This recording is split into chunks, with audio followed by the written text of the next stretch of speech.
Car Shield Collegiate League Baseball. Today, Shane Holsey, Will Connerly. Here we're alongside Charlie Bornoff, beautiful Car Shield field. And it's a good matchup today between the Gems and the Cavemen. Josh Hoffman will be the starting pitcher. The left-hander gets the nod from Will Bradley. The starting lineups will give you the Gems first. Leading off is Josh Gibson playing second base.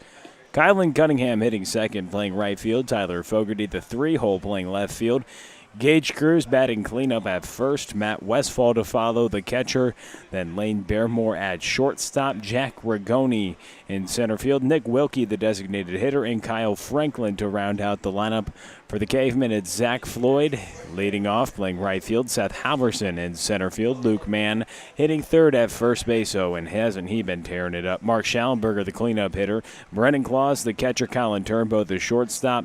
Mitch Daniels, the second baseman. Tyler Headcamp in left. Andy Bunton to round out the order. And Josh Hoffman is on the mound.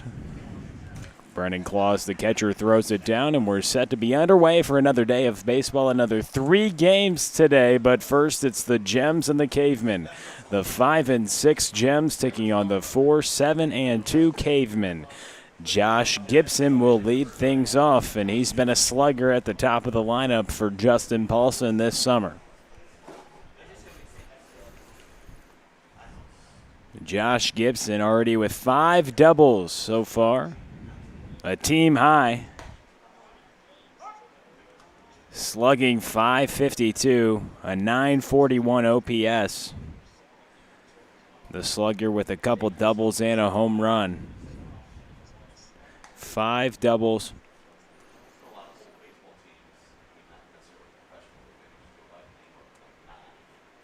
As we mentioned, 1 home run. Most of his hits going for extra bases.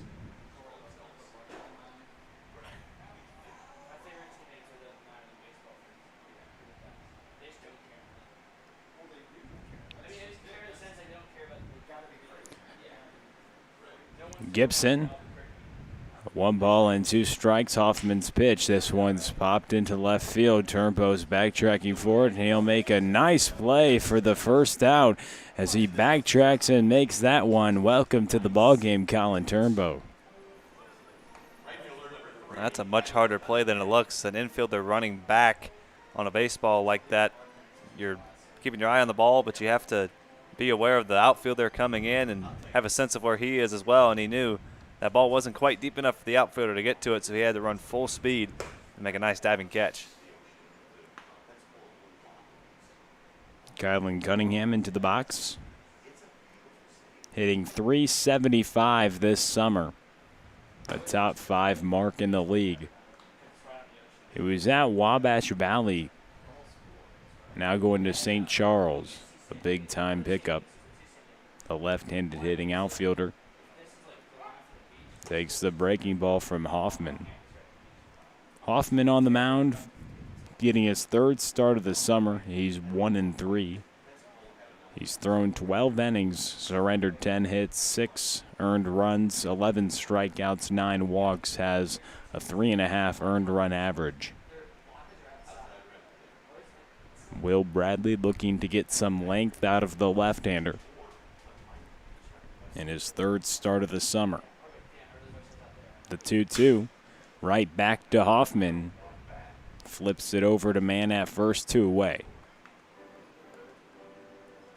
A little PFP action to get yourself in the ball game. That'll not a hard hit ball, but that'll wake you up as a pitcher, really get you into the ball game, get you locked in. When you get yourself a ground ball right back to you, get right back on the mound, get right back after it. Most definitely, it gives you some confidence getting a couple quick outs as you face Tyler Fogarty. The Slew Billiken, 2 away, top of the first. He hammers this one foul to the left side. He pulled the fastball. They're playing Fogarty straight away. No shift on the 3-hole. Takes the pitch outside. Tyler Fogarty so far this summer has 7 hits in 28 tries, 2 doubles, 1 home run, hitting .250. The 1-1. 2 balls and a strike. Hoffman, the left-hander, comes right over the top. That ball's popped away. Standings getting a little interesting, and we'll see how they develop today. You got the 2 top teams in the league battling at it tonight. 3 games in action today. You got the Eagles and the Corn Belters. Corn Belters will try to at least equal the amount of wins that the Eagles have. In the nightcap, that ball smoked to left field. It'll be an extra bases for Tyler Fogarty. He has himself a 2-out double as he trots into second base. He smoked that ball to left. It seemed like he was all over the fastball that at bat from Hoffman. He hammered one foul, but then he straightened it out for 2 bases. When a guy's early on pitches like that, that usually means he's sitting fastball. So when you get in a 3-ball count, maybe Hoffman early in this ball game maybe doesn't want to go to the breaking ball, maybe doesn't want to try to bury something on a 3-2 count. So Fogarty guessing he was going to get a fastball, and they jumped all over it. Now Gage Cruz, the slugger first baseman, swings it from the left side. We've seen he's shown some lights hour power so far this summer. He's brought the rain a couple times. 2 times he's hit a home run, and then the game has gone to cancel. Interesting little storyline. Nothing in the forecast, though, today. Is he good to hit a home run today, Shane? I think he's good today. Gage Cruz with a couple home runs on the summer, 5 hits, 28 at-bats. But both of those, as we mentioned, after the events of the home run happened from Cruz, one of them being a grand slam. We say he brought the rain because the rain delay then happened right after that. And he really brings it. He swings with great authority on that 2-1 offering from Hoffman. He showed it there. A free swinger, Gage Cruz is. The left-handed hitting first baseman, hitting 4th in the order. That's what you want as a cleanup hitter in these situations with 2 outs, trying to get the job done and get a run in.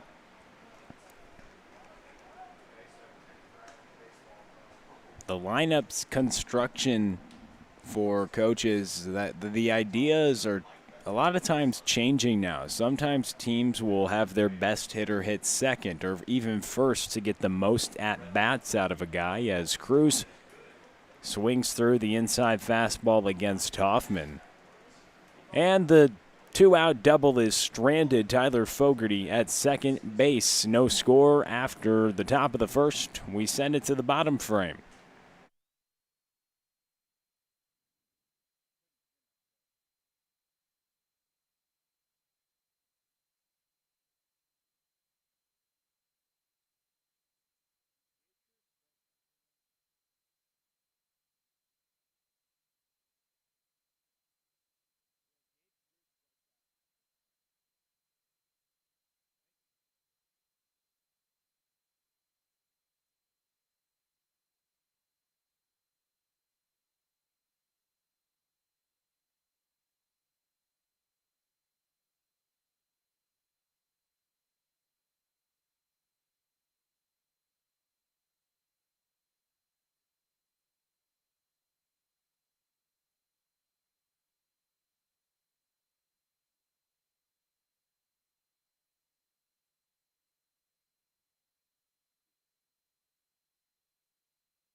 Zach Floyd, Seth Halverson, and Luke Mann due up here in the bottom of the first inning, facing off against the right-hander Josh Sieglitz. He's been pressed so far this summer, getting the nod once again from Justin Paulson. Sieglitz first offering belts Zach Floyd, so I talk about how he's been so good this summer, but the first batter gets on via the hit by pitch. He'll try to work around that as he faces Seth Halverson.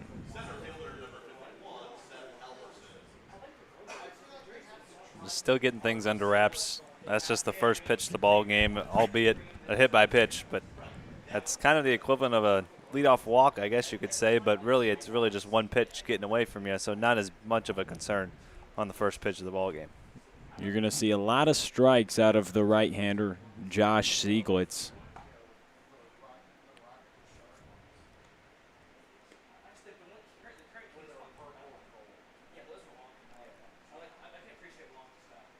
Sieglitz facing Seth Halverson, the center fielder,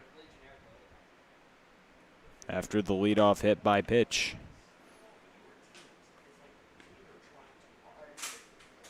Sieglitz getting his 5th start of the summer. He leads the team now with 5 starts. No one else on the team even has 4 starts. He's been a workhorse this summer so far.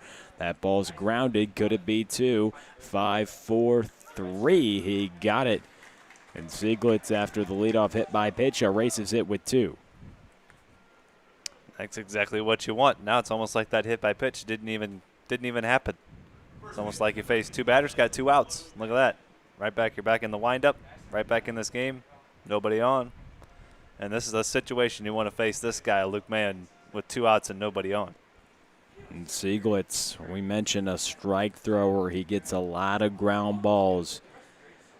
And he's been one of the Missouri Baptist arms in this league, many arms in this league that have been tearing it up. Sam Lemkool, Mason Palmier, Jackson Keller, Josh Sieglitz have all been at the tops of almost every pitching category in this league.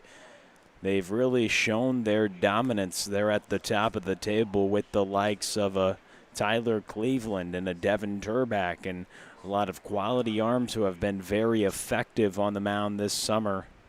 Sieglitz has a 2.6 earned run average coming into today. But we mentioned he throws a lot of strikes. In 13 1/3, he's struck out 19, just walked 6, and has surrendered just 5 earned runs. With a 1-3 whip coming into today as that ball is fouled by Mann. Luke Mann's average finally went down yesterday. He had one of those surprising days where he didn't collect multiple hits, Shane. It was a little bit odd for us to see that. Used to seeing him get at least a hit or 2 a game, an extra base hit a game. Kind of odd, but hey, he's human. He was hitting well above 500 coming into yesterday, now 474. He pops out to the third baseman in foul territory. Kyle Franklin, faces the minimum as Sieglitz after he gets the double play to erase the leadoff hit by pitch and a pop out of Mann. No score after 1.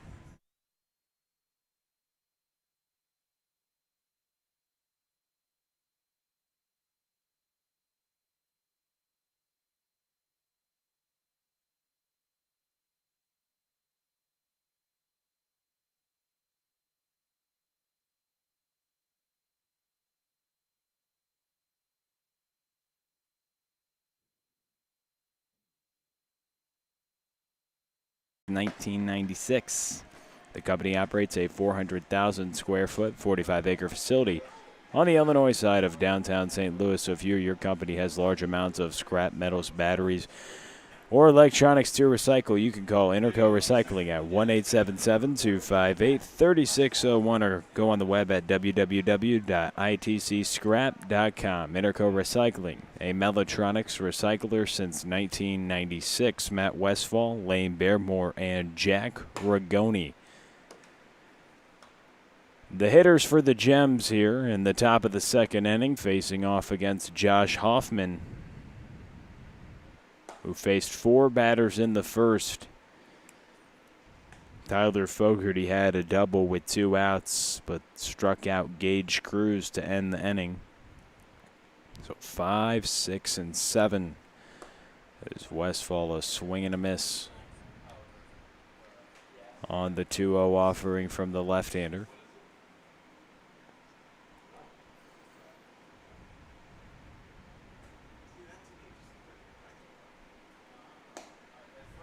Westfall, 4 hits on the summer, half of them being home runs.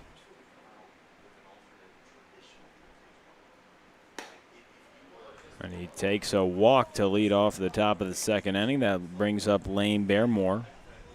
Baremore and Westfall were teammates this past spring at Quincy University. Baremore taking his talents elsewhere to Three Rivers.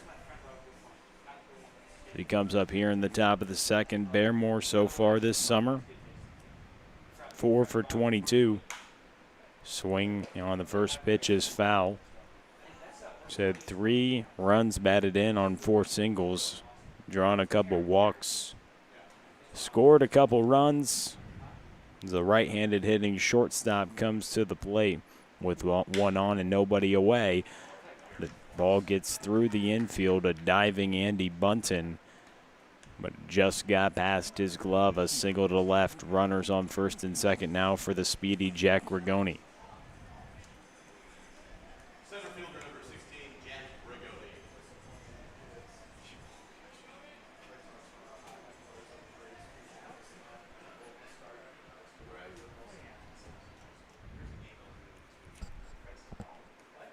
Hoffman's first pitch spiked. He's throwing to Brendan Claus, the catcher today. Bunton at third, Turnbow at short, Daniels in man at second and first. That's your infield. Tyler Headcamp in left, Seth Halverson in center, and Zach Floyd in right. Again, the battery, Josh Hoffman and Brendan Claus in a 1-1 count to Jack Rigoni, the speedy outfielder. Ball gets away from Claus. He throws it down to second. Baremore safe. Westfall advances to third. And runners advance on the spike pitch by Hoffman. So a couple runners in scoring position. And now it's time to do a job for Jack Rigoni. Swing and a miss. He's tasked with trying to get the runner in, Matt Westfall, and give the Gems the lead in the top of the second. You say do a job. You just got to put a ball in play up the middle or get a fly ball into the outfield. Westfall not a great runner at third base, but Rigoni has to at least give him a chance. Or if he can get on base and load the bases, Nick Wilkie could do the same thing. Hey, don't sleep on Westfall's running. We know he can deadlift over 500 pounds as Rigoni draws the bases on balls. And we've seen some catchers move in this league, haven't we? Andrew Keck flies around the base paths for a catcher. Ty Stouse as well. Yeah, some aggressive base running. Obviously, we've seen the speed from the guy on first base, Jack Rigoni. The guys like on the Falcons in the outfield, Alex Hoff. There's some big-time speed in this league. We've been able to see it's been all on display. Guys getting their sprint work in during the quarantine, keeping up their peak speed and getting to try to motor around the base paths. It's always fun. You know, one of the things coming back to play that a lot of players just enjoy is putting on the baseball pants again and getting sweaty and dirty. You know, it's something that's just as cool about baseball. On a turf field, you can't necessarily get dirty, but you can act like you are. You'll get a little turf burn. You can slide around, you can dive around, you can do all the good baseball stuff, but just no dirt. No dirt. But you can get a little turf burn, right? You can get something that, you know, mom or dad might need to throw in the washing machine. Get the black stains on the pants from sliding, rubbing those turf pellets. I was thinking about it. Imagine these hats. They're going at it every day. These hats must stink. Oof. I mean, have you Yeah. you've smelled some old baseball hats? They don't smell good. I have some of them myself. They're right up there when you go in a hockey locker room. Those are the hockey pads, but you know, the football gear and the pads obviously in the summer, but sometimes the baseball hat gets nasty. Some players will wash them, but some pitchers think it's a superstition thing. As Nick Wilkie's in the box with an 0-2 count, bases loaded, nobody out. He's tasked with doing a job as Rigoni laid off the task to him as he reached first on the free pass. So bases loaded, nobody out, no score, top second. Wilkie trying to do a job, the designated hitter. A swing and a miss, and Wilkie goes down on strikes. That brings up the 9th spot, Kyle Franklin. But you know some pitchers say it's a superstition. You don't want to wash it in season. There's some interesting superstitions that a lot of people have, and I think a lot of them are pitchers who maybe what they wear, what they do before the game they start, as this is a pop to the right side. Baseball players are the most superstitious humans on the planet. Did you have any superstitions before you pitched? Obviously, never step on the line. I always picked up the baseball, say they roll the baseball back up to the mound, never picked it up with my bare hand, always with my glove. Didn't want the umpire to throw it to me. I wanted to go pick it up myself, pick it up with my glove. When it was on the mound? Like if it's sitting on the mound, I never went and picked it up with my bare hand, always my glove. Like you're going out for the first inning, it's just sitting there? Oh. Okay. Always my glove. What about pregame when the coach gives you the ball? Glove still? Yeah. Bases juiced, one away. Kyle Franklin, the 9th place hitter in the lineup. Yeah, that's interesting. I think the stepping on the line thing is something that a lot of people do. You know, you'll see them jump over the line. I've done that several times. It's kind of a little flex right there, you know. Like, I'm not going to touch the line. No. Don't want to mess that up. Or even when guys are playing catch and you're going out and your partner says, you know, do you want line or you want to go out? And it's like, if you got line, you better still be sure that you don't step on the line. It's a great sin if you step on the line on the diamond. Not as big of a deal in the grass, but on the infield dirt, on a dirt infield, I mean, right on the turf, it's obviously not going to get messed up because it's just, you know, it's there for good. But on a dirt field, you don't want to mess that up. But I feel like players, I still seen some this summer, like after innings, make sure they don't step on it. Yeah, and it's even once you do it a couple times, it just becomes second nature. Your baseball players are creatures of habit. I mean, a swing and a miss right there, and back-to-back strikeouts from Hoffman after the bases were loaded and nobody was out. The Gems may ultimately not execute on this opportunity. Heck of a job by Hoffman getting a couple swings and misses, a couple strike threes. Now all of a sudden he gets one more. He's out of it somehow, straining the bases loaded, nobody out. This ball is popped up by Gibson. Under it is Colin Turnbow, and the bases do indeed get stranded loaded. Hoffman works out of a bases-loaded, no-out jam with a couple strikeouts and a pop-out. We send it to the bottom of the second.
Mark Schallenberger, Brendan Claus, and Colin Turnbow in the bottom of the second. No score. Shane Holsey, Will Connerly with you on Car Shield Collegiate League TV. Joined as always alongside Charlie Bornoff, the producer for Car Shield Collegiate League TV.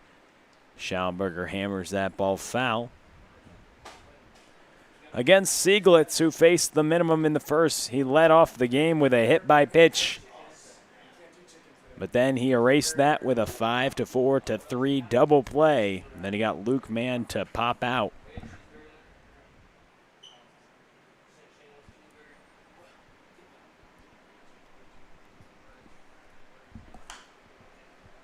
That ball's hit to the left side and foul. Almost worked as a swinging bunt, but just went foul of the third base line. Mark Schallenberger hitting cleanup, the designated hitter.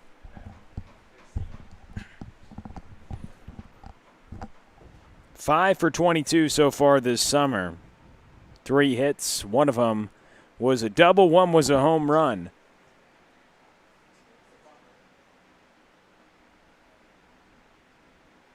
The 0-2 pitch from Sieglitz. Taken up and in. Schallenberger wearing the high socks. Love it. He's got the purple protection on his right ankle. I guess we go through his whole uniform. The purple helmet, the black Nike cleats with that white swoosh.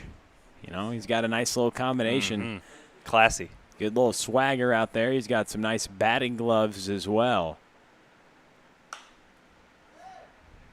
He pops that one up. 4 guys looked like we're in the vicinity, but who else is going to come up with it? Jack Rigoni, the speedy center fielder. Let the fastest guy take that one. It was Gibson, Cunningham, Rigoni. They were all over there. Then Barrymore tracked over there.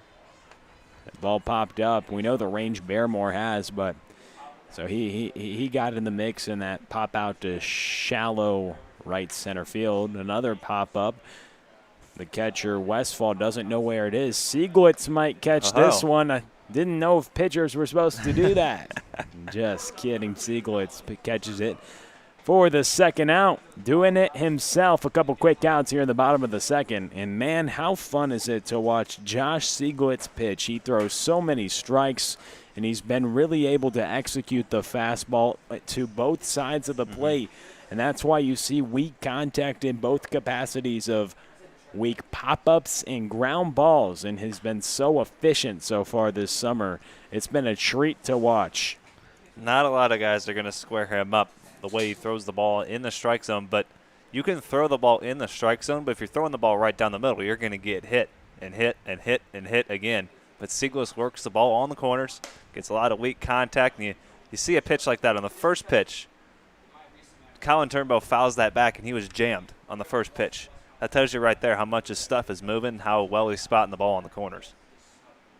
And with spots comes strikeouts. He's 4th in the league in strikeouts as that ball is hit to right field for a 2-out single by Colin Turnbow. That's just a good piece of hitting by Turnbow. He kind of got jammed, but Inside then again, out. that wasn't very good contact. Yes, it was a line drive, but Turnbow didn't square that up. He just inside outed it to right field. Good pitch by Sieglitz. Just tip your hat. Good piece of hitting. There's still 2 outs. You only need 1 more, just a runner on first base. Not a huge deal if you're Sieglitz, if you can get the next guy. I'm talking about strikeouts. Another Cavemen pitcher leads the league in strikeouts. Drake Salzman with 24. Again, Sieglitz 4th in the league on the Cavemen with 19.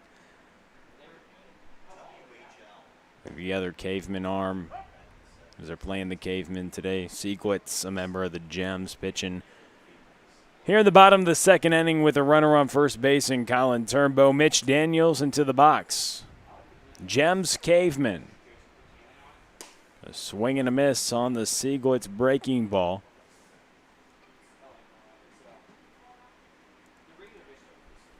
And he was known for his strike throwing ability as well at Missouri Baptist.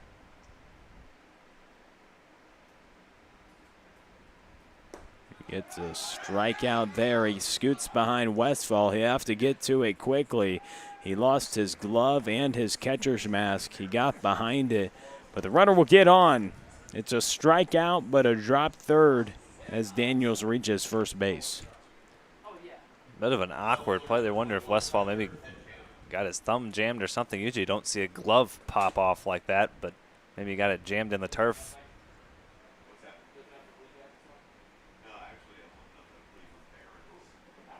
So a couple runners on base. Tyler Headcamp into the box, the 8th place hitter, the right-handed hitting left fielder. First pitch in there for a strike.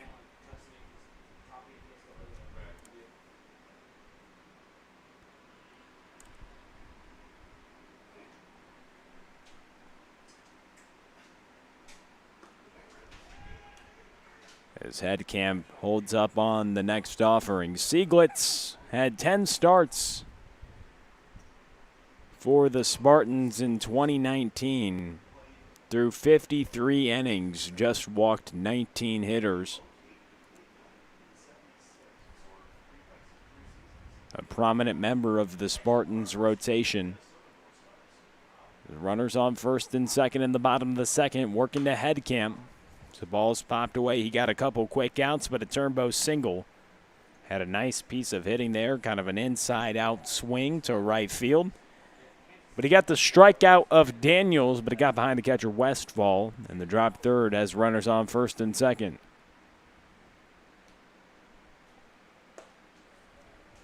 Pitch taken inside.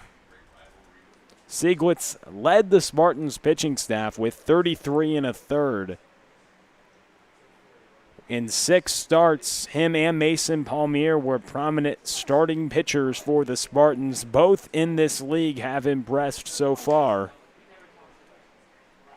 And in 33 1/3 innings, Sieglitz just walked 4 hitters and struck out 33. How about that for a strikeout to walk ratio? 33 Ks to 4 walks. Him and obviously the guy in the other dugout, Drake Salzman, a prominent strike thrower. He's up in the tops of the league in strikeouts and first pitch strikes, and we know that when you get ahead, it just increases your likelihood to be able to get the hitter out. Can you get the hitter out here? 3 balls, 2 strikes, 2 outs. Runners on first and second. No score, bottom of the second inning. Sieglitz comes set against the left fielder, Tyler Headcamp. The offering misses low, and he does induce the walk. Bases loaded. Brings up Andy Bunsen. Can he come through with 2 outs to break open this ballgame? A couple runners in scoring position for the third baseman. This to be a huge momentum swing if the Cavemen can get a run here. They had nobody on and 2 outs, and then an inside-out base hit by Turnbow, and you get a break on the drop third strike. You have to capitalize if you're the Cavemen here, because you're probably not going to get many chances like this against Sieglitz. It's tough as a pitcher. You earned the 3rd out, but the miscue on the drop third strike extends the inning. And then you come to walk a hitter, and he falls behind here against Andy Bunsen.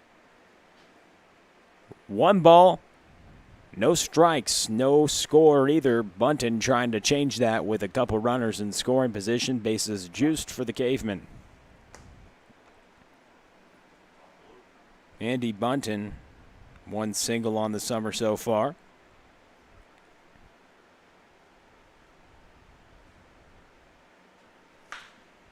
Rips this one to the left side.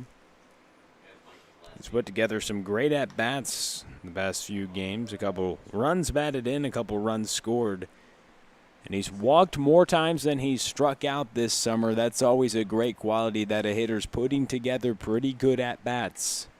As the bases are loaded, that's something you want out of the 9th place hitter. And it shapes up to be a good battle, too, when you have a pitcher that strikes out a lot of guys and doesn't walk a lot of guys. So you get strength against strength, patience against strike throwing. And that can prove that's where you usually see those 6, 7, 8, 9, 10 pitch at bats. And you get matchups like that.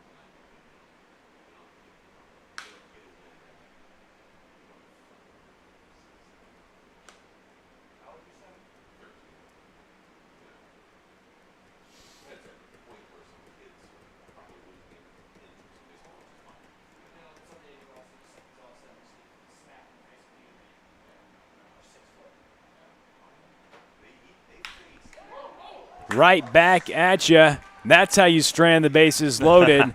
A line drive back to the pitcher, Sieglitz. No score after 2. Shane Holsey will tell you all about what happens in the middle innings on Car Shield Collegiate League TV.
Reminder of this inning brought to you by Interco Recycling. Our friends at Interco have been recycling non-ferrous industrial metals, batteries, computers, and electronics since 1996. Their 400,000 square foot, 45-acre facility is just on the other side of the river on the Illinois side of downtown St. Louis, not too far from here.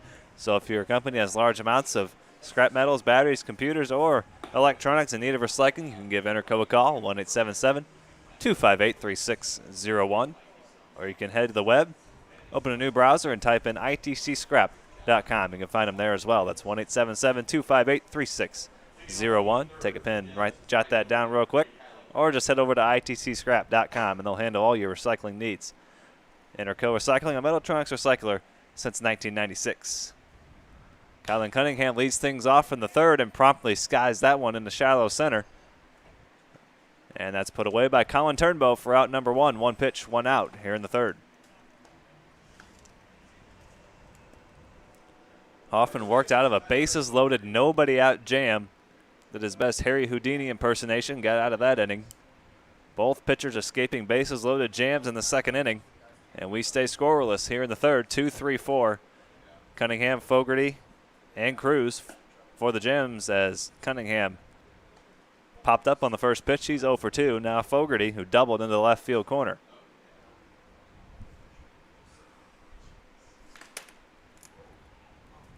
That's fouled off Claus's mask as they'll have to readjust. Tyler Fogarty in a 1-1 count. 1 for 1 in the afternoon for him. 2 hits so far for the Gems. And 1 hit so far for the Cavemen through the first couple of innings. No runs. Both teams have loaded the bases, but no runs have come across.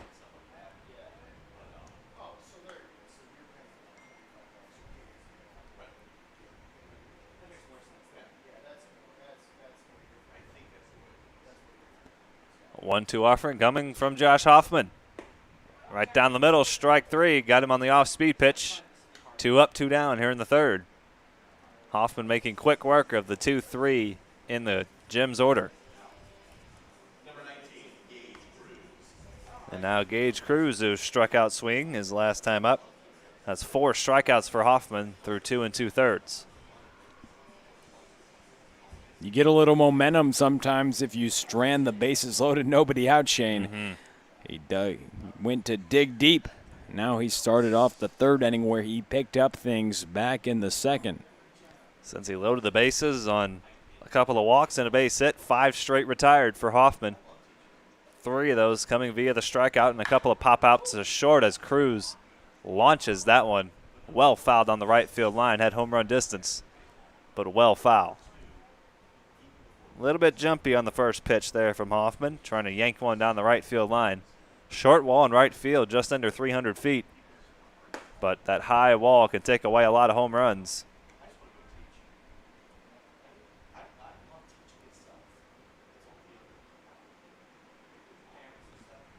Oh, 0-2 count. Hoffman looking for a quick top of the third. Not going to get it just yet as that pitch misses. 1-2.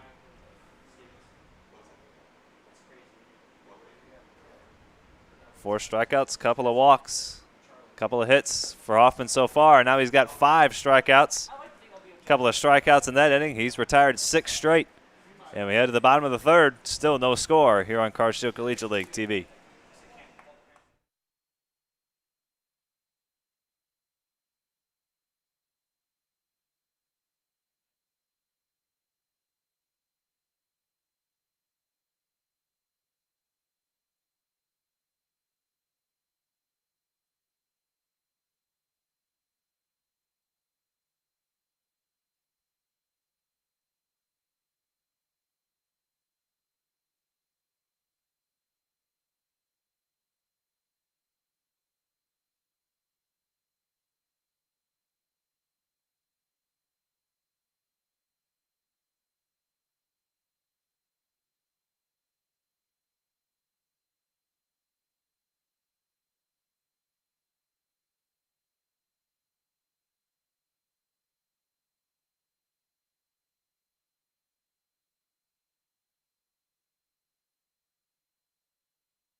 A 9-pitch top of the third for Josh Hoffman. He's worked 3 scoreless. Josh Sieglitz trying to do the same. He'll face the top of the Cavemen order. Zach Floyd, Seth Halverson, Luke Mann. Shane Holsey, Will Carnley with you here on Carshield Collegiate League TV. Thank you for joining us wherever you're watching, however you're watching. We thank you for watching any way that you are doing so here on a beautiful Thursday afternoon for baseball. A little bit on the warm side, but that's what we come to expect in the Midwest in July. Nothing we're not used to. Mix of clouds and sun here in O'Fallon. Similar conditions to what we had yesterday, as that's pop foul and out of play. 1-1 to Zach Floyd. It was hit by a pitch on Josh Sieglitz's first pitch of the ballgame.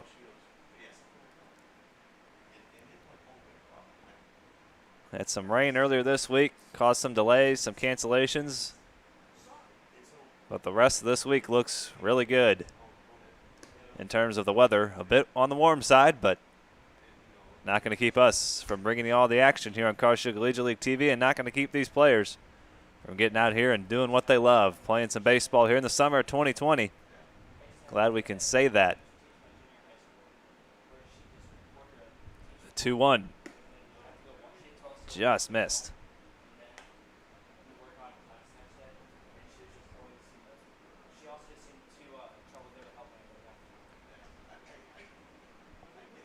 Three and 1 count to Zach Floyd, trying to reach base for the second time out of the leadoff spot.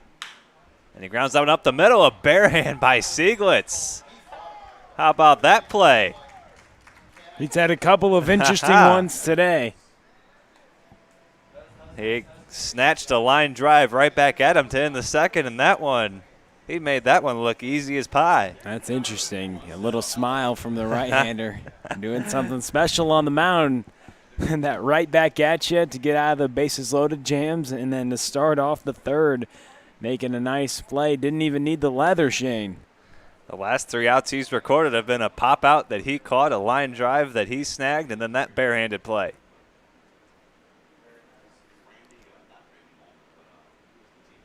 Normally, as a coach, you hold your breath when a pitcher sticks out their hand like that, but that one wasn't hit all that hard. Who needs a glove? As Halverson smokes that one into center field, Rigoni racing back to the track and makes the catch. Boy, Rigoni had to go a long way to get that one almost straight back and straight away center field and made the catch. One center fielder flies out to another, but Rigoni, nothing much is getting down when he's out there. When a ball hangs up that long, usually it's going to be caught when Mr. Rigoni's manning center field. So 2 up, 2 down for Sieglitz. Here in the third, both pitchers trying to work 1, 2, 3, third innings. Hoffman did it through 2, 3, 4 in the Gems order. Sieglitz trying to do it with the top of the Cavemen order.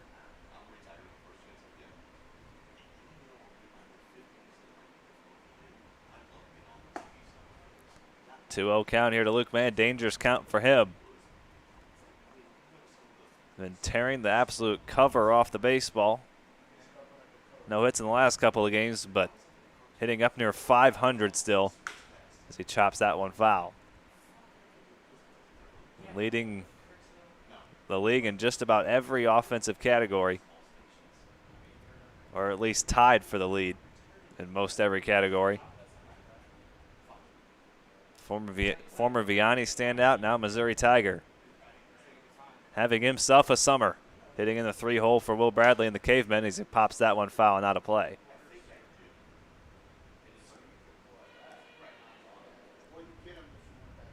He and his Missouri Tiger teammate, Seth Halverson, hitting 2-3 in this order.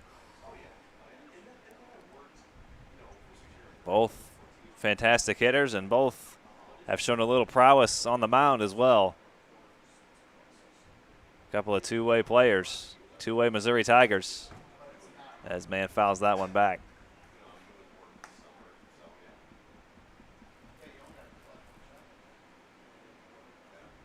So 2-3 in the order, throwing over 90 miles an hour on the mound.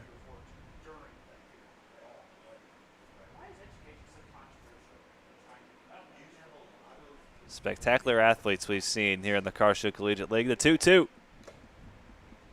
in the dirt. Working a nice at bat here with 2 outs, trying to extend the inning to another Division I hitter, Mark Schauenberger.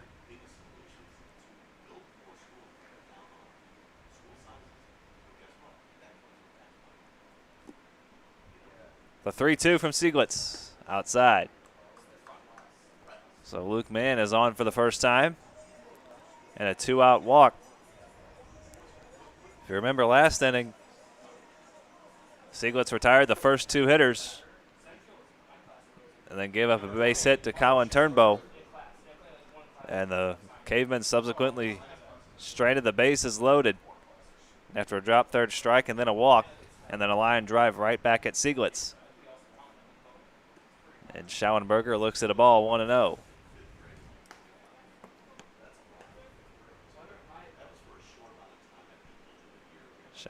Schauenberger trying to come through here with 2 away. Sieglitz trying to work around the 2-out free pass.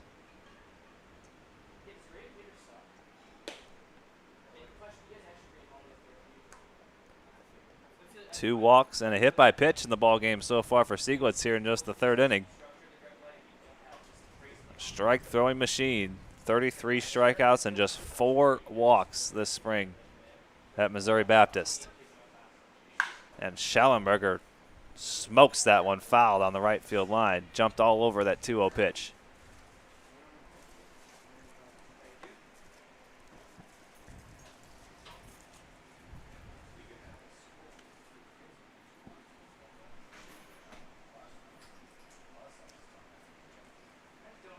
So Luke Mann on first after the 2-out walk. As Kylan Cunningham retrieves that foul ball, tosses it back in the Cavemen dugout. The 2-1 coming from Josh Sieglitz. Outside corner, and that's only strike 2 there, Blue. Schauenberger had a nice laugh. Hold your horses. I think he realized it about halfway through. But only strike 2, 2-2 on Schauenberger.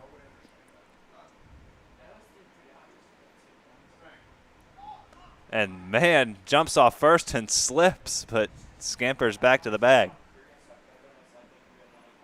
That almost got a little interesting there for Luke Mann. Luckily he didn't take another step, or he would have been picked off. 2-2 coming from Sieglitz. Inside, just missed. And now Luke Mann will be off with this next pitch. 3-2 count. 2 outs here in the third. Seems like deja vu all over again for Sieglitz, retiring the first 2 hitters and allowing a 2-out base runner. The 3-2. Rope down the right field line. That's going to hook foul. And Mann will head back to first and try it again.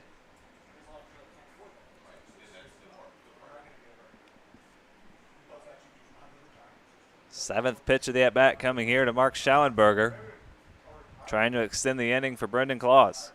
Had a nice day yesterday. Moving up in the order from the 9 spot to the 5 spot. The 3-2. Outside.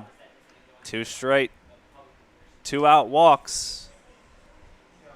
And Sieglitz trying to keep this inning from getting away from him. Almost a mirror image of the second inning, retiring the first 2 hitters and then a couple of base runners.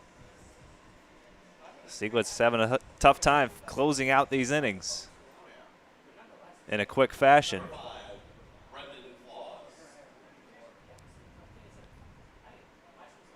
Both Mann and Schauenberger worked 7-pitch walks. And now Brendan Claus.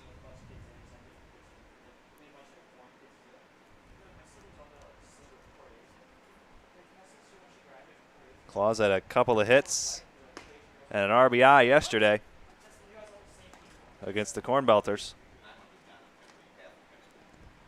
Was hitting out of the 9 spot yesterday, hitting 5th and doing the catching duties here this afternoon.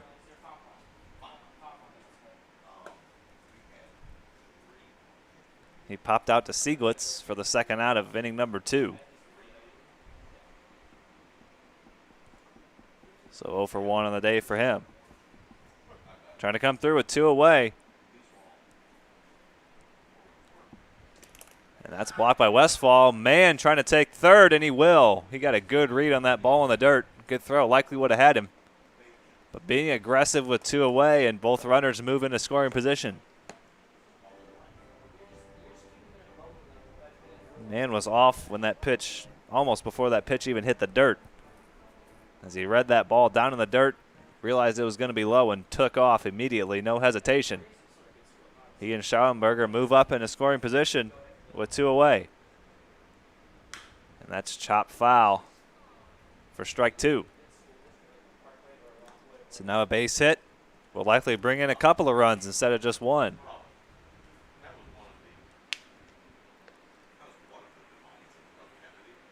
Two out, 2 strikes, 2 on. 2-2 count to Brendan Claus. Sieglitz trying to work out of another jam. And he works another full count, 3rd straight full count worked by a Cavemen batter here with 2 away. Not making life easy on Josh Sieglitz. Sieglitz already a couple of walks in the inning. 3 walks and a hit by pitch so far for Sieglitz today. And a swing and a miss. He gets the strikeout of Claus. Westfall will throw it over to first to Cruz, and Sieglitz strands a couple more runners in scoring position. We're still scoreless as we head to the 4th. You're watching Karlsruhe Collegiate League Baseball on CCL TV.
Reminder, this inning brought to you by our friends at Interco Recycling. Interco has been recycling non-ferrous industrial metals, batteries, computers, and electronics since 1996. Their 400,000 square foot, 45-acre facility is on the Illinois side of downtown St. Louis, so you can head on over there for all your recycling needs. You can call 1-877-258-3601 or head to itcscrap.com. You can find them either way, 1-877-258-3601 or itcscrap.com. And Interco Recycling, a Metaltronics recycler since 1996.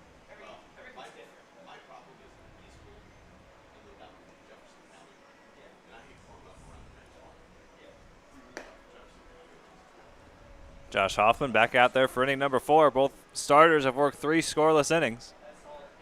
No action in either bullpen. Josh Hoffman back out there for inning number 4.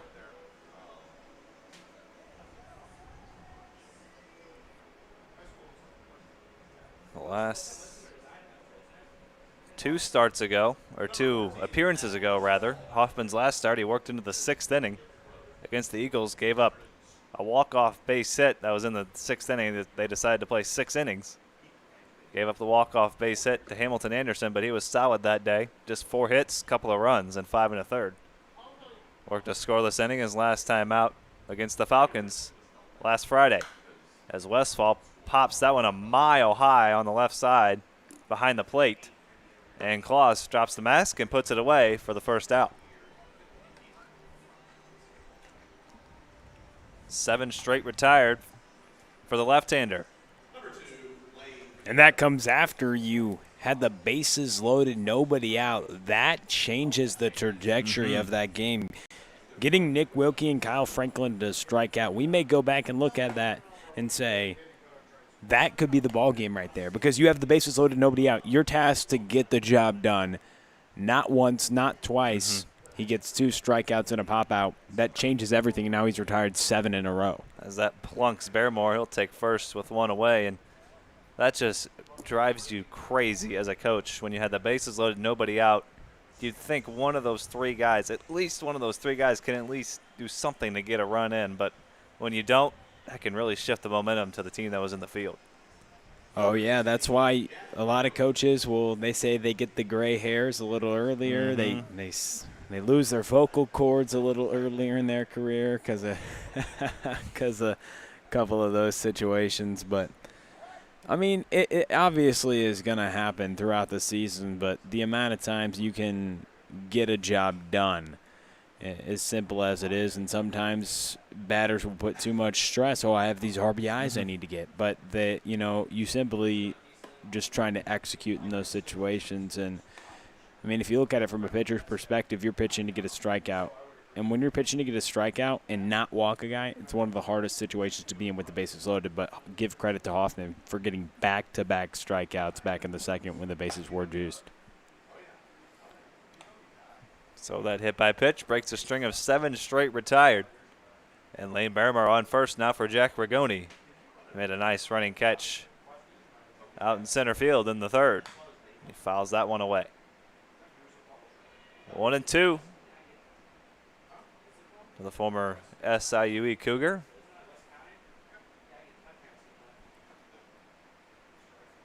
Spent this spring at Jefferson College as a sophomore. 25 for 25 stealing bases. That tells you right there how much speed this young man has. Great jumps as well. Covers a lot of ground in center field. Not much gets down. Yeah, I mean, he has a great jump, obviously, when he's in the field, but you have to have a good jump.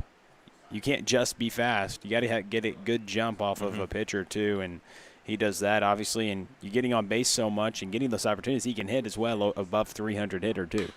And he ropes that one into center, and his counterpart, Seth Halverson, puts it away. A well-struck out number 2. They're having a little back and forth today. Halverson hit one to the track, and Rigoni went back to get it. Now a line out from Rigoni to Halverson.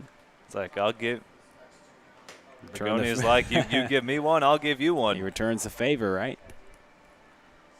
Halverson didn't quite have to go as far as Rigoni did, but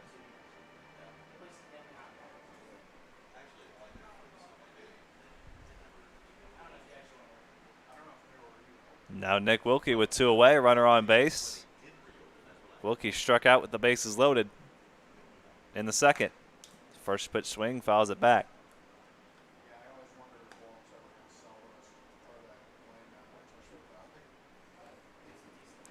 Wilkie trying to extend the inning for Kyle Franklin. Both struck out with the bases loaded in the second after a couple of walks and a base hit. Loaded the bases. Now an 0-2 count to Wilkie.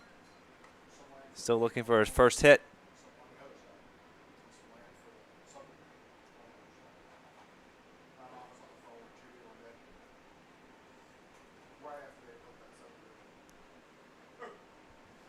Oh, 2 from Hoffman. Skied a mile high on the left side of the infield. Colin Turnbow calls everybody off, and he'll put it away. So nothing doing on the hit by pitch. 4 scoreless for Josh Hoffman. We're halfway done. We've settled into a pitcher's duel here in game 1 of 3 on the day. No scores. We head to the bottom of the 4th.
Halfway through, nobody has scratched across the run. Both teams have stranded the bases loaded.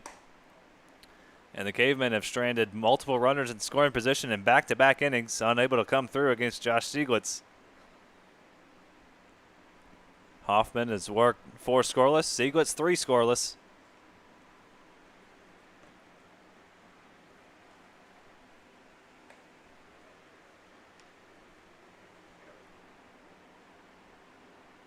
Through 3 scoreless so far, Stieglitz 63 pitches. He has walked 3 hitters and hit a man, just 1 hit. And the man at the plate has that hit, Colin Turnbow. It's not the sharpest we've seen Stieglitz, but he's been able to get the job done, and that's what you need to do as a starting pitcher, right, Shane? I mean, if you don't have your best stuff, you still got to find a way. And lazy pop out there to Lane Barrymore for out number 1. And to go at that point, I mean, he would tell us, hey, some days, and a lot of starting pitchers will say, you have, if in a 162-game season, this season different, they may have 10 starts, but in 162 games, you get 33 starts, sometimes 32 starts. You don't have your best stuff every start, you know, maybe half of them if you're an elite pitcher, but a lot of the starts, it comes down to figuring it out, working through some pain you have, working through maybe your fastball is flat today. There's a fly ball to right. Cunningham slips momentarily, and it's going to drop and hit off the wall. Daniels hustling all the way. He's going to try for third. The cutoff throw is wide, and it sails into the stands, and we're going to have our first run. A little league home run. Give Daniels a triple, and then the throwing error by Lane Barrymore, and Daniels, the unconventional way, the Little League home run, brings across the first run. I remember in Little League we would do that and be like, "Oh, I came home. I hit a home run today." No, no, you didn't, buddy. It was a double or single with 3 airs, or double with a couple airs. Oh man, Nonetheless, a run's a run. a run is a run, and it's hard to get off Sieglitz, one of the stingiest pitchers in the league. And now Josh Hoffman, who's worked for Scoreless, has himself a good opportunity. There is action in both bullpens, but it's light. No one's on the mound throwing down to a catcher yet. Just a couple of pitchers playing catch. There's a ground ball on the first pitch by Headcamp. And Barrymore fires a little bit low on the first. But Cruz snags that up for out number 2. And just after Barrymore makes the error, gets the next ball hit right to him and makes the play. Just what you want. What goes around comes around, though. The ball's going to find you. I was saying in terms of Seth Alverson threw one into the stands for the Cavemen. Now the Cavemen get one thrown into the stands on their behalf. What goes around, I guess, comes around. Crazy how this world works. If you weren't with us yesterday, a wild walk-off. Brett Pearson had a triple, and then he had the same thing. He had a home run. Little League walk-off as the ball was into the stands in basically the same area, but the difference is Halverson was like deep in center field, and he threw it on the fly to start. I still think that's impressive, but it did ultimately cost him the game. And that was Luke Mann throwing down there in the Caveman bullpen as he's going to trot back to the dugout. He's in the hole behind Seth Halverson after the base hit by Andy Bunton. How about Andy Bunton? He's swinging the bat pretty well. I know the statistics don't necessarily show, but he's been grinding at bats. He doesn't strike out a lot, has a great glove at third. Nice little ball player at the hot corner. And he hit a ball hard his first time, hit it right back at Sieglitz. So it could very well be 2 for 2. And that's in the dirt. Bunton, good base running, will head over to second. That's what you look for. Aggressive players at the bottom of the order right now. You get on base, you get over for the top of the lineup. Especially with 2 outs, try to extend a lead. Getting that extra 90 feet, and making those things that, not leaving things up to chance. He does a lot of things the right way as a baseball player, and we love the people who can go about it the right way like Bunton does day in and day out. As Floyd rips that one down the left field line, and that's going to drop and stay in play. Fogarty fields it in the corner. RBI double for Zach Floyd, and 2 runs in the inning. And the Cavemen are on top 2-0. Big time for Bunton right there. If he doesn't take that extra bag, he might still score, but definitely makes it a close play at the plate.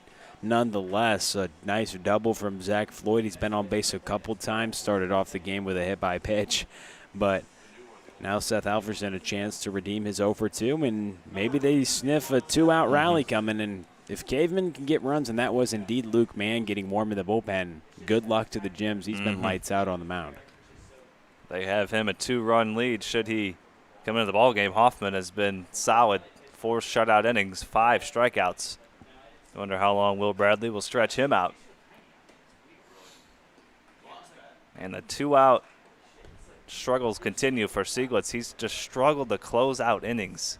The last 3 innings, he's gotten a couple of quick outs this inning, albeit the triple, and then a run scored, but he retired the next man on 1 pitch, and then another run scores with 2 outs after back-to-back base hits. Every inning, through the first 3 hitters he's faced, he's had at least 2 outs. And so he's getting those first couple outs quickly, and sometimes that 3rd out, sometimes it's a mental thing. And Floyd's going to take off for 3rd, and Halverson smokes that one foul. And you think maybe those last couple of innings where the Cavemen had a couple of 2-out rallies that ultimately fell short, but that one that probably gave them the confidence that, hey, we can hit this guy with 2 outs. We can get some base runners and maybe get a couple of runs in. And 2, it runs up that pitch count, and the higher you get in the pitch count, more pitches you see, the more prone you are to see mistakes. Now, yeah, the 3rd time through the lineup, it gets tough. There's a swing and a miss from Halverson. Westfall will have to throw down to first, and he fires a strike down to Cruz. 3 strikeouts for Sieglitz. The Cavemen get a couple. We head to the 5th. Cavemen on top 2-0 here on Car Show Collegiate League TV.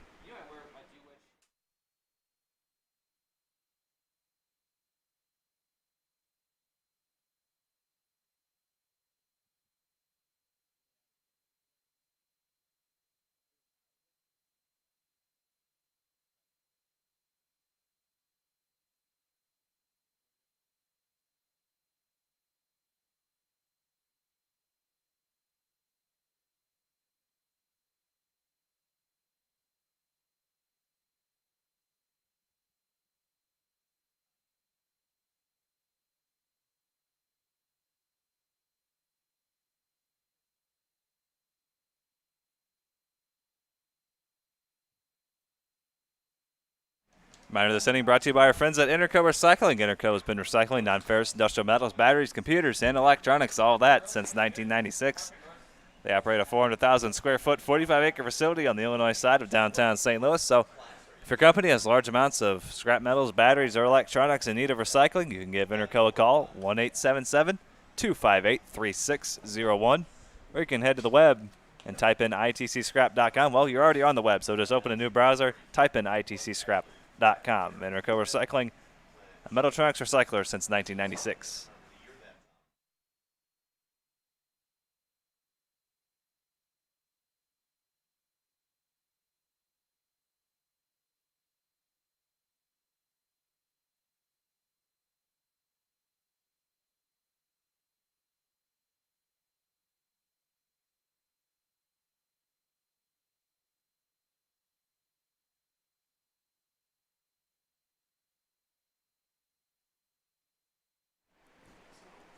To the top of the fifth we go. Josh Hoffman has worked 4 scoreless so far as he works to Kyle Franklin, the bottom of the order. 66 pitches through 4 innings for Mr. Hoffman.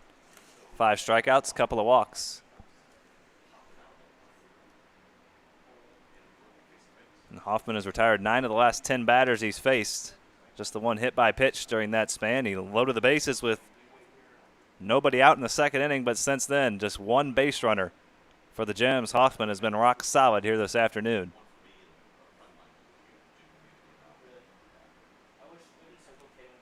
Oh, 0-2 count here to Kyle Franklin.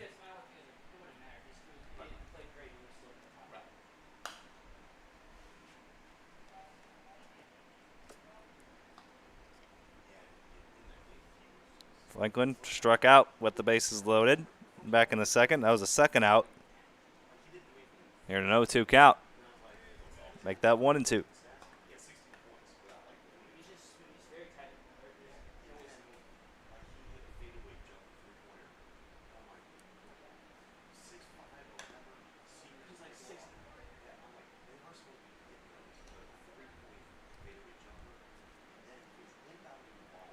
So Kyle Franklin staying alive. Couple of 2-strike foul balls, trying to get things started out of the 9-hole. Josh Gibson on deck.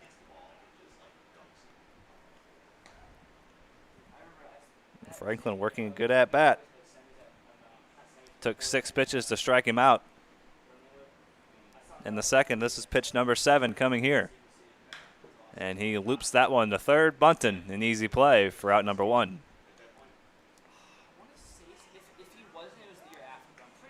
Make that 10 of 11 retired by Mr. Hoffman. Just 2 hits on the day for the Gems. Couple of walks. And that has been it against the left-hander. And you baseball fans have been watching us all summer. Now you get to see some professional baseball today. How about that, baseball being Opening back day. in the MLB? Opening day, 6 o'clock Central tonight as Gibson grounds out to third for out number 2. Yankees, Nationals, Giants, Dodgers. Man, how sweet is that to say? Oh, man, look at that. Why didn't we get a good pitching matchup for the first game? It's only the 2 best pitchers in the league. Garrett Cole, Max Scherzer. Then you got Johnny Cueto and Clayton Kershaw. I mean, you got some pitching matchups today. It'll be fun. And baseball back. The Cardinals just actually released their opening day roster. So, I mean, it's fun. It's coming back, and there was a lot of doubts from people that it would happen, but it's happening. We got baseball coming back, and it's exciting. It's been here for 23 days here on the 23rd of July, but about 3 weeks later, now we'll have a little competition, I guess, with the MLB, won't we? Yeah, I kid, just a little bit.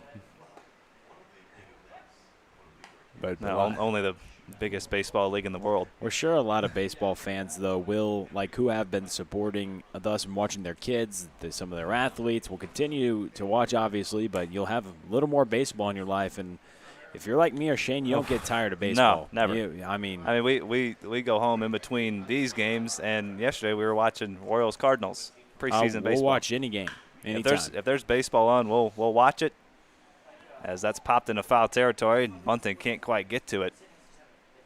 You can never have enough baseball.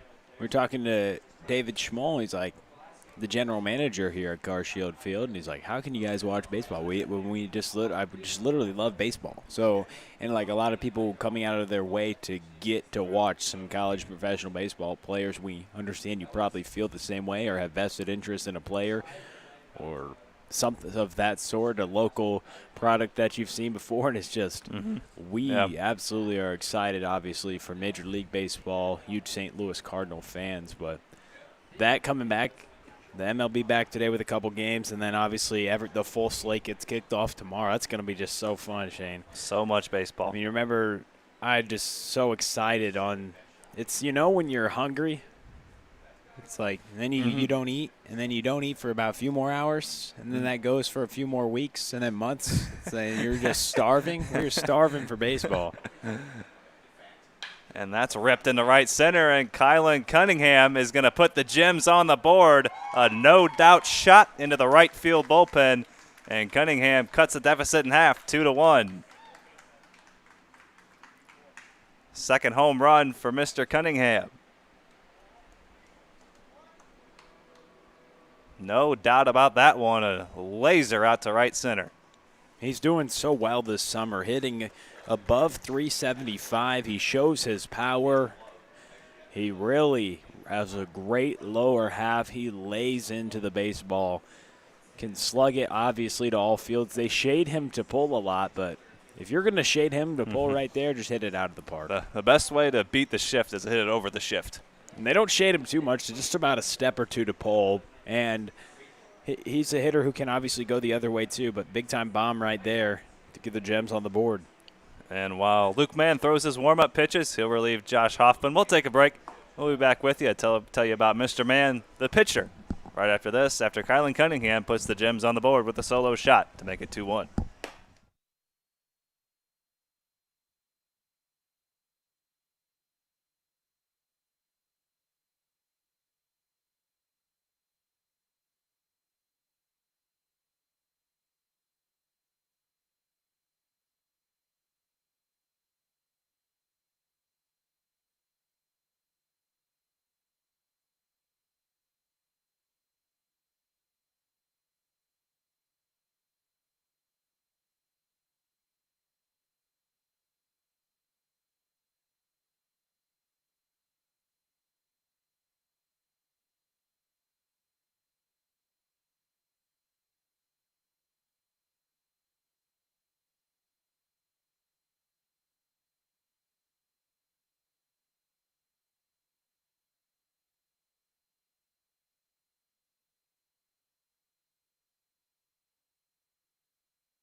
Swing and a miss there from Fogarty. 1-1 count. Mr. Mann making his third appearance on the mound. He'll face Tyler Fogarty with 2 away, nobody on. Schauenberger moves from the DH spot over to first. Luke Mann moves from first to the mound here in inning number 5 after the solo home run by Kylan Cunningham. Puts the Gems on the board. Cuts the deficit in half to 2-1. 2-1 count here to Tyler Fogarty, who doubled to left his first time up and then struck out. And Mann's got strikeout stuff. 9 strikeouts and just 1 walk in 4 innings pitched. This is his third appearance, as you mentioned. He's yet to surrender a run. He has big-time stuff on the mound. Trying to get the final out here of the 5th and keep the Cavemen lead intact, and he'll do just that. He blows the fastball by Fogarty. And the home run by Kylan Cunningham puts the Gems on the board, but Mann comes in and gets his man, Mr. Fogarty, and we head to the bottom of the 5th. We're through 4.5, 2-1, Cavemen on top.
New arm working out there for the Gems. First time we've seen this left arm on the mound right now. The former Holt High School Indian, committed to play at Lindenwood, Logan Caton, the left-handed pitcher.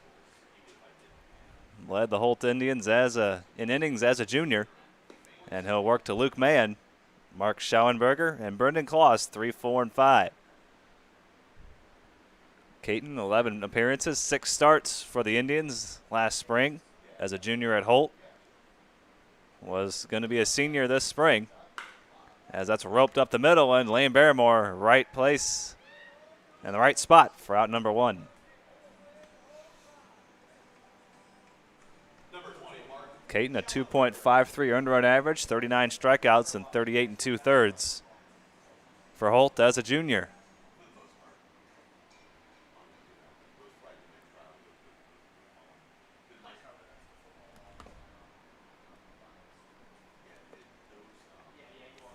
Mark Schauenberger reached on a walk his last time up, flew out to center. 0 for 1.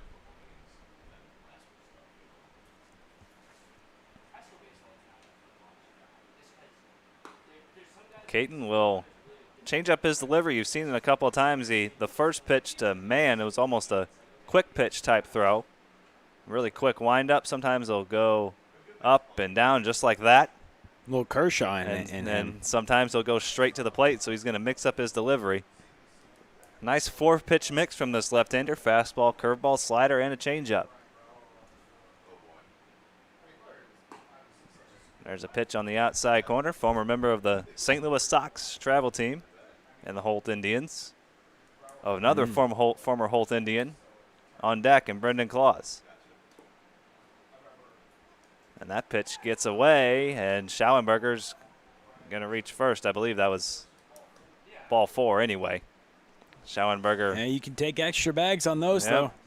I like the way he plays the game. He hustles. We saw him leg out an infield single the other day. But back to Caton, we see your little Marcus Stroman in him, how he goes a little shimmy, mixes up his thing. But the up, down, pause, slide, go, that Caton Kershaw, who we're going to see on the mound tonight. Little preview from the left-hander.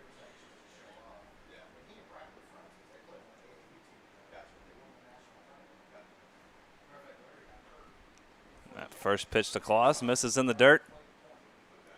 Claus, along with Brendan Claus, along with his brother Dalton, members of the Holt Indians, and Logan Caton as well.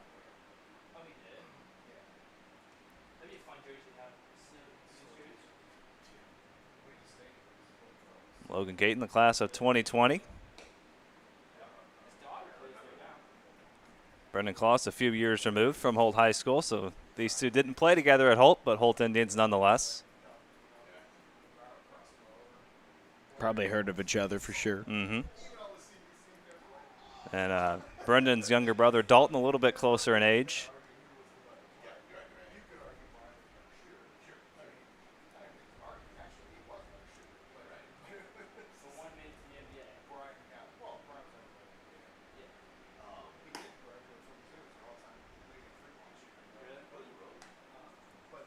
As he surrenders the free pass to Brendan Claus.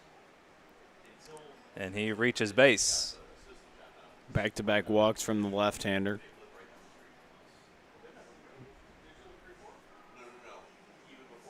As we get towards the later innings, Cavemen looking for some extra insurance. I wonder how much Mann will go if Bradley will try to close him out, because they won't need too much insurance, it seems like, if he has to close out. But you never know. In the Garcia Collegiate League, these seventh innings have been crazy. A couple of crazy 7th innings yesterday. The Falcons came back from down 2 in the first game, and then in game number 2 we had a walk-off Little League home run. A Brett Pearson triple, and then a throwing error by Seth Halverson from center field. Resulted in a walk-off for the Corn Belters. And if they can beat the Eagles tonight, would move into first place.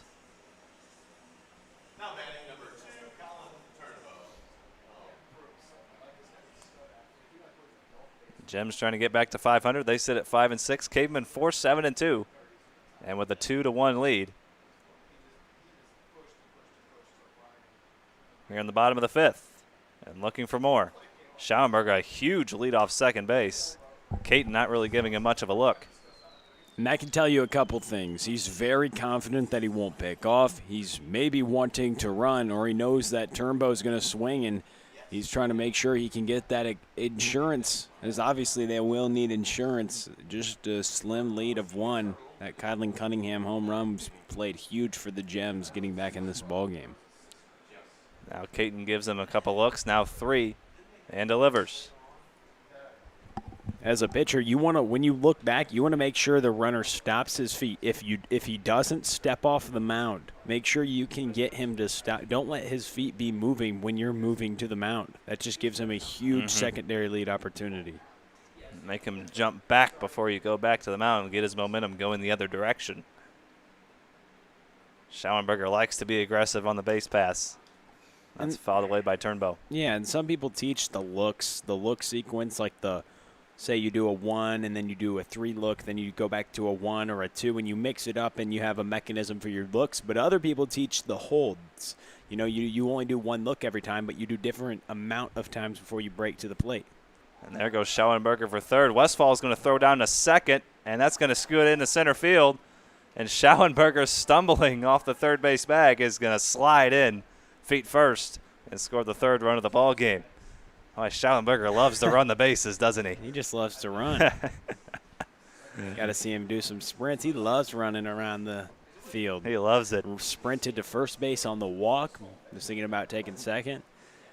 Love to see somebody get after it on the base pass. You know, he was the designated hitter. That's all he had to worry about until he moved to first base when man entered the game. So good job in notching another run. That's big time, a big-time run late in this game. Now Turnbow can try to come through and drive it another infield in. And that's flared down the right field line. That is going to get down in fair territory. Turnbow is going to have an RBI and extra bases, and he's going to try for third. The relay will not be cut off. Barrymore couldn't handle it and give Turnbow an RBI triple, and it's 4-1.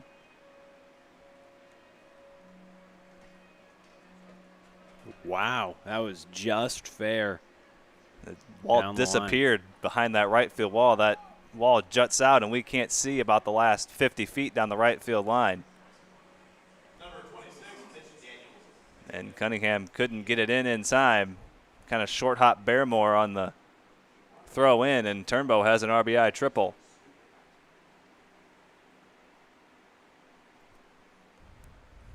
Second hit of the day as Mitch Daniels swings at the first pitch, and he has himself an RBI base hit. Now it's 5-1. Cavemen explode.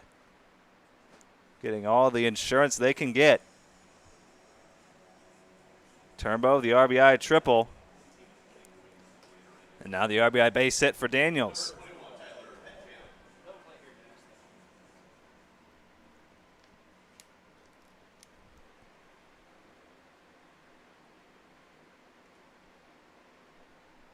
And Tyler Headkamp swings at the first pitch and fouls it away. For Turnbow, that's RBI number 3. And for Mitch Daniels, RBI number 3 as well.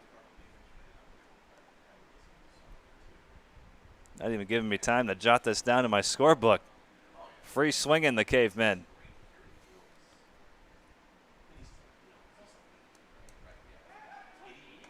A throw over by Caton.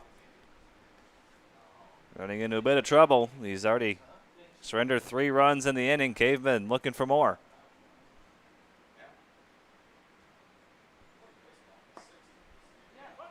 And the Lindenwood commit drops in a strike to make it 0-2. Caton has a couple of breaking balls, more of a looping breaking ball and more of a hard slider. Also throws a changeup along with the fastball. Goes with the breaking ball there.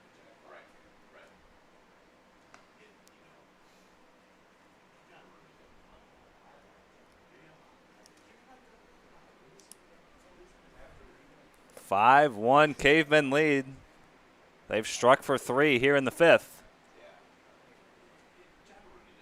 And they're looking to add on and give their bullpen some insurance. And a swing and a miss. He got Headkamp with the changeup. And a good pitch there for out number 2. Caton trying to minimize the damage and work himself out of this 5th inning. Headcamp now 0 for 2 with a walk, a ground ball, and a strikeout. And now Andy Bunton, who's hit the ball well a couple of times. One was a line out back to the pitcher, and then a base hit.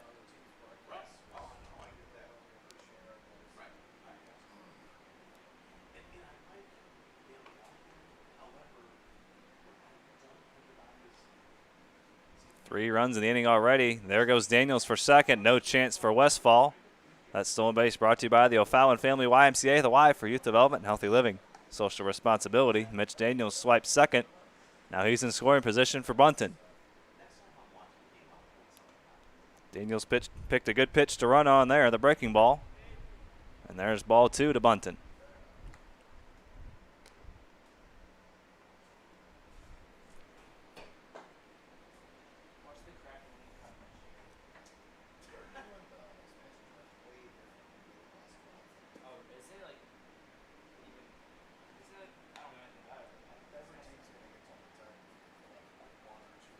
Now 3-1 count to Mr. Bunton. Now with a runner in scoring position, Logan Caton running into a bit of trouble.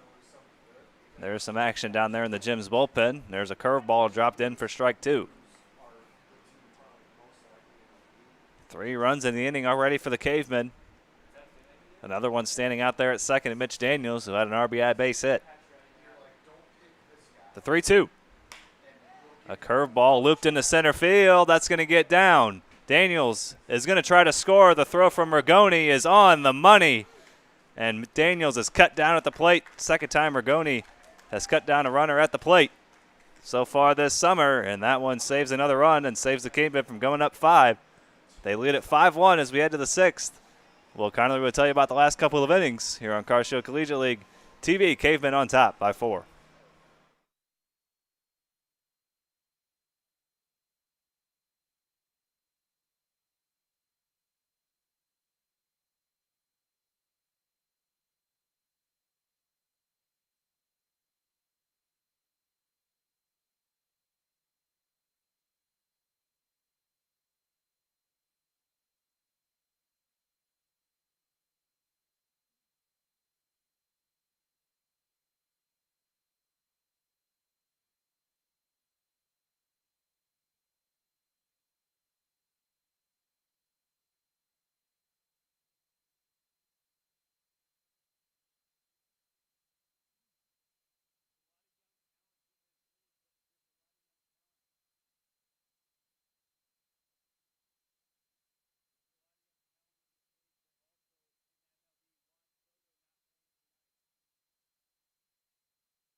This inning brought to you by Interco Recycling. They've been recycling non-ferrous industrial metals, batteries, computers, and electronics since 1996. They operate a 400,000 square foot, 45-acre facility on the Illinois side of downtown St. Louis.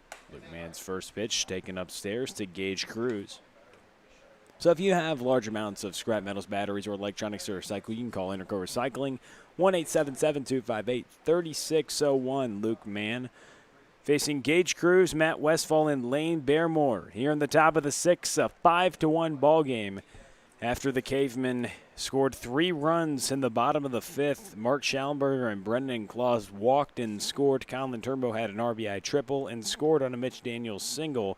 Jack Rigoni ended the inning by cutting down Daniels at the plate. The 2-0 pitch from Mann. A swing and a miss.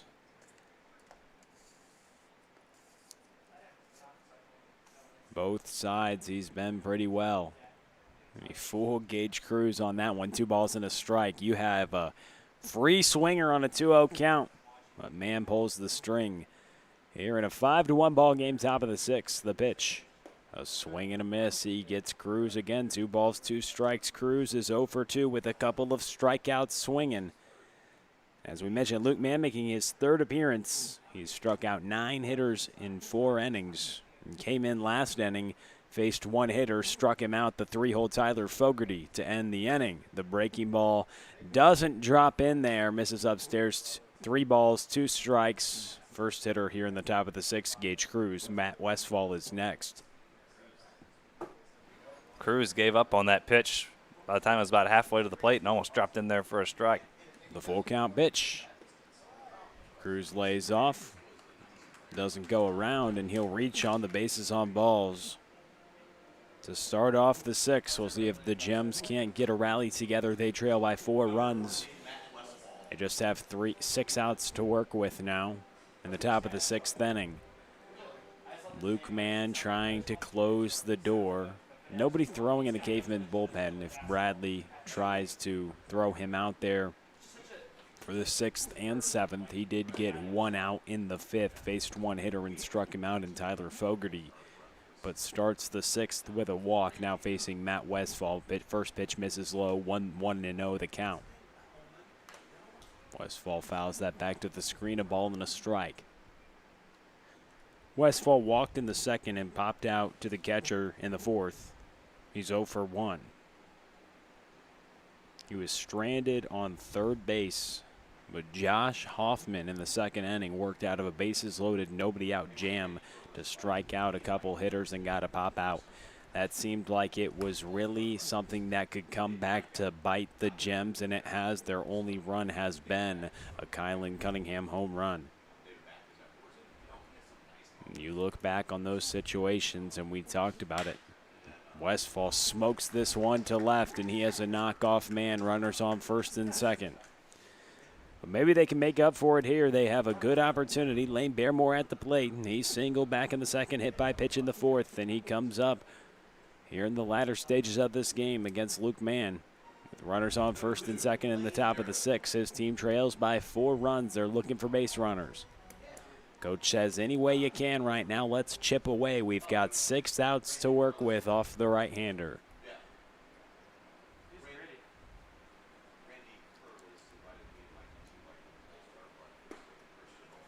Breaking ball drops in there for a strike. 12-6 action on the breaking ball from Mann. The Mizzou 2-way player. Trying to close things down for Will Bradley and the Cavemen. The ball scoots away from the catcher, Brendan Claus, and runners move up to 2nd and 3rd.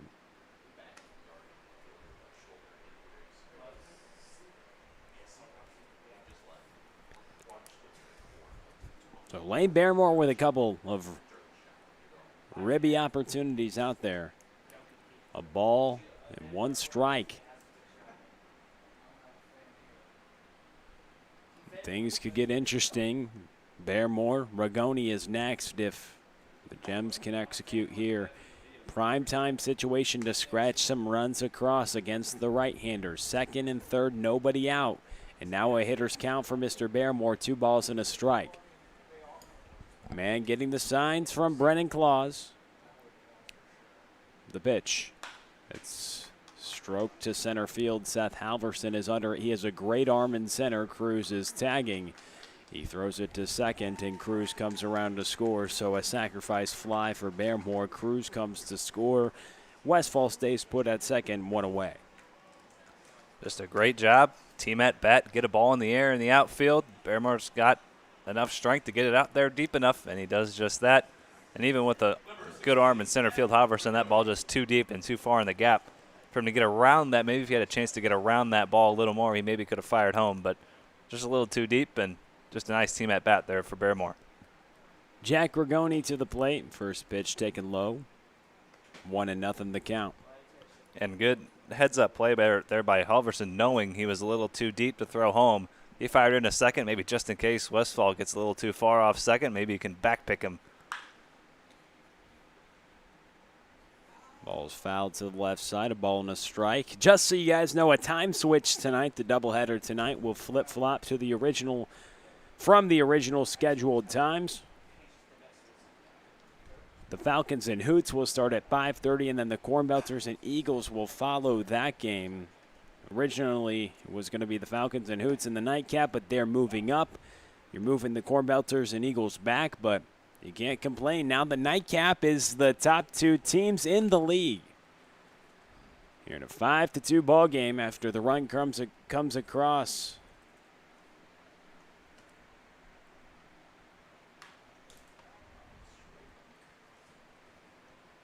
On the sacrifice fly from Lane Baremore, Jack Grigoni trying to continue the inning. Runner out there, Matt Westfall. In a 5-2 ball game, they play Rigoni straight away. But Zach Floyd very deep in right field. You have to play deep, obviously, with at only 299. But he's shaded straight away. That big wall we've seen is taking away some home runs for sure from some guys, giving some guys some hits that may not be hits. So obviously it comes and goes with the venue. You're in a 2-ball, 2-strike count. Man delivers. And that ball is skied high into the atmosphere. Seth Halverson is tracking for it, and he catches it. A little miscommunication as we almost saw a collision. Not sure what communication was there, but Zach Floyd and Halverson almost had a collision. Good thing they weren't full out sprinting. Just a little contact. Halverson maybe not have called that ball. Not sure what Floyd's doing running all the way to center field. That's Halverson's ball all the way. Maybe he's antsy. Maybe he's just wanting to go get that ball and fly around out there. Yeah, hasn't got much action out there in right field. Hey, sometimes as an outfielder, if you have one shot all game long to get a ball, you want to go get it. Go get you some. Yeah. And good thing it wasn't a line drive where they were sprinting at each other. But I think it's interesting this year with no fans in the stands in the MLB, you're actually going to hear like the players potentially calling for things, and that's thrown across the diamond. Man does surrender a run, but gets out of it. Strands a runner, 5-2 ball game. We set it to the bottom of the 6th. The Cavemen are on top.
Cannon Ritz on the mound now.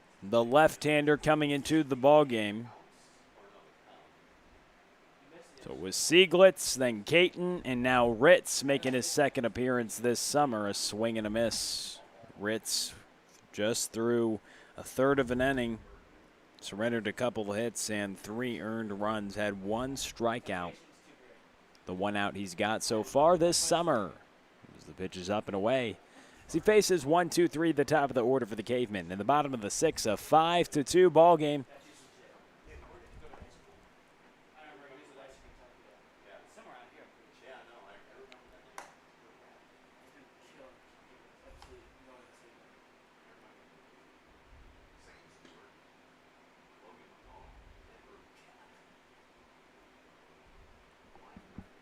The 2-1 from Ritz, a swing and a miss. Zach Floyd had a good day so far. He doubled in the 4th. Reached base on the hit by pitch in the 1st. But then Sieglitz, the starting pitcher for the Gems, the Missouri Baptist arm, had him ground into a double play to erase him getting on base. Man, those Missouri Baptist arms, we've talked about them a couple times, but they have been lights out this summer. The Gems have 3 of them.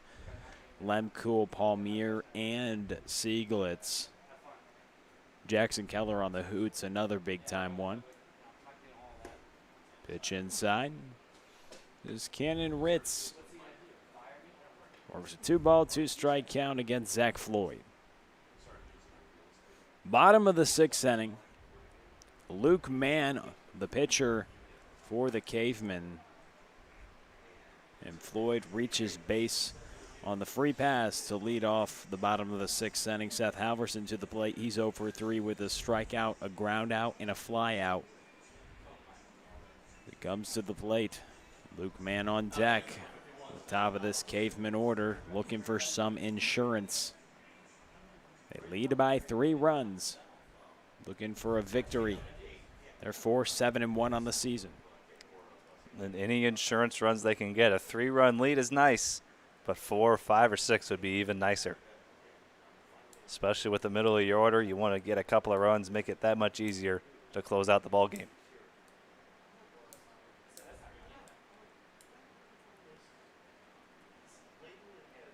Cavemen know from personal experience these 7th innings can get a little wacky, a little wonky, a little crazy. Seth Halverson 0 for 3 today. A 1-ball, 1-strike count against Cannon Ritz. Zach Floyd, the runner on first, reached on the free pass. Now a hitter's count for the Mizzou Tigers, Seth Halverson. He was in his redshirt freshman campaign. He had a med red his first year at Mizzou.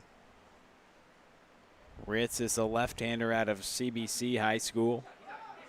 On first move, Floyd takes off. He'll advance to second with no throw from Westwall. That stolen base is brought to you by the O'Fallon Family YMCA, the Y for healthy living, youth development, and social responsibility. 5 appearances, 5+ innings for the Cadets in 2019. Floyd's off to the races again. He'll advance to third on the ground out as Halverson's retired for the 4th time today on the 6-3. Baremore making a nice play to come up and throw that across the diamond. Halverson just nearly beat that one. And that stolen base proving that much more pivotal now. All Luke Mann has to do is get a ball into the outfield, and he's going to drive in a run. A job to be done here. And hitters like Luke Mann typically execute in these situations. No matter the situation, he's typically executed this year. That average been right around 500 for home runs. Got a handful of doubles, leading the league in almost every offensive category. As he comes to the plate, infield comes in. The breaking ball missed upstairs. Looking for something. If it's up in the zone, obviously look for the baseball to be punished. But even not, he's just looking to fly one to the outfield with just one away. Ball's grounded. Cruz makes a nice play at first as Floyd stays put at third base, so the infield comes in and retires Mann. He's 0 for 3 today.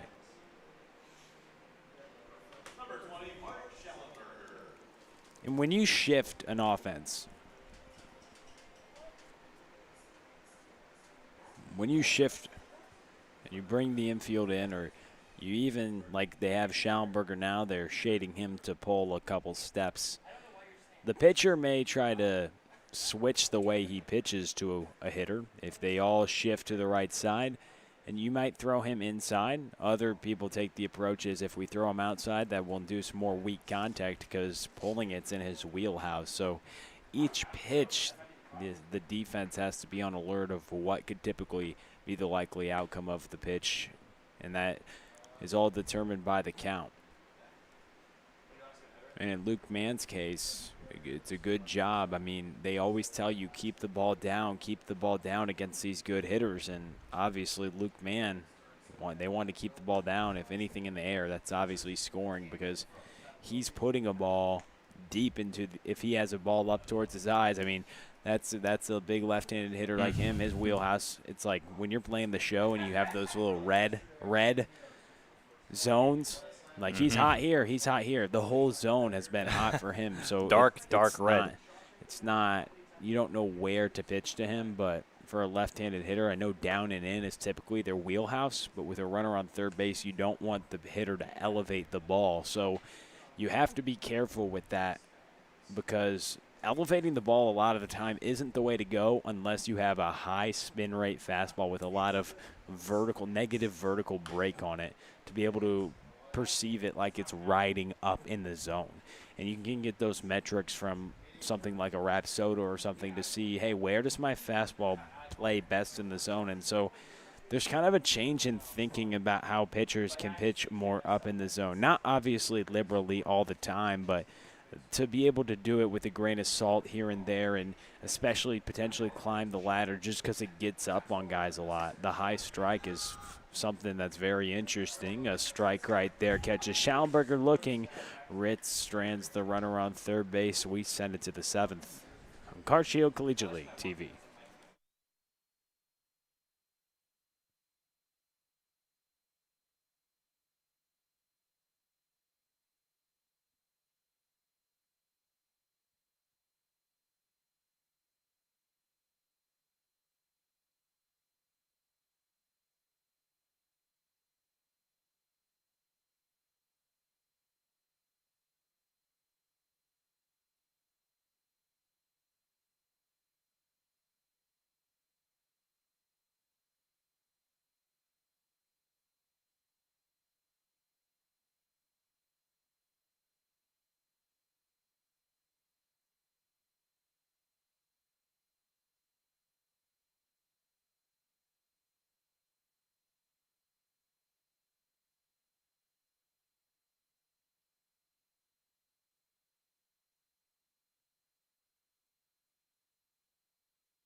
Nine, 1, 2. Due up for the Gems here. Final chance for the Gems against the closer, Luke Mann on the mound. Top of the seventh inning. Just a friendly reminder, this inning brought to you by Interco Recycling. They've been recycling since 1996. Non-ferrous industrial metals, batteries, computers, and electronics. As Luke Mann's first pitch is taken upstairs. Kyle Franklin in the box, the ninth-place hitter. They try to get a couple runners on here against Mann. In the final shot for the Gems, trailing by 3 runs. Interco Recycling, that is the sponsor for this inning. You can call 1-877-258-3601 or go to the web, www.itcscrap.com. Interco Recycling, they've been a Mellotronics recycler since 1996. A ball and 2 strikes after the swing and a miss from Kyle Franklin.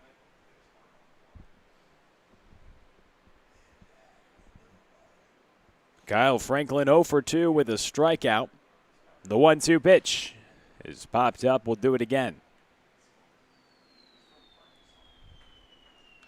Luke Mann was in his redshirt freshman season. A big-time bat for Mizzou, but can also pitch. The 2018 Missouri Gatorade Player of the Year, an All-American from Vianney. Was a medical redshirt in 2019, and his redshirt freshman campaign this year. Going to be a tough play at third, and he got him. What a play from the hot corner. Andy Bunton coming up on that one, firing it on the run over to the first baseman, Schallenberger. That's Daniels now there at first, rather. Nonetheless, the first out. And how about these plays we've seen from Andy Bunton at third base? Primarily plays up the middle, shortstop, second base, but showing a little prowess at third base. Some excellent defensive plays. Man now faces the top of the order, Josh Gibson. First pitch missed. Josh Gibson. Been a big-time slugger at the top of the lineup for the Gems. 5 doubles. Also has a home run. 8 hits, 6 of them have gone for extra bases. Slugging .552. That ball's fouled down the left field line.